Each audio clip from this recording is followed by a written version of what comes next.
Welcome back to another episode of Coinsy Welds. Today, a lot of people have been asking me how to weld thin square tube vertical up, and I'm going to show you guys a simple little trick. Without further ado, let's get to weld.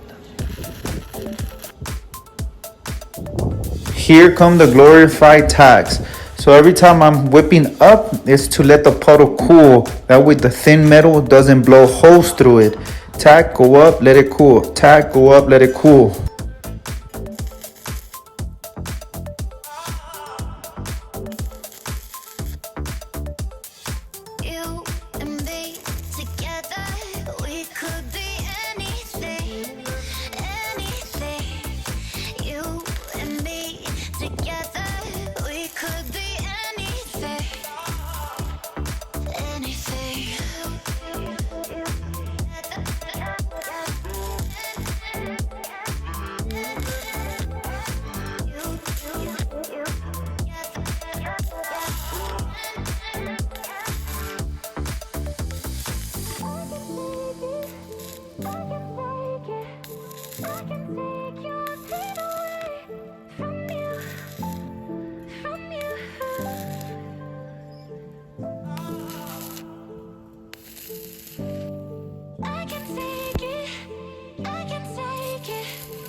If you haven't already, hit that like, smash that subscribe to stay tuned on the next welding experiences.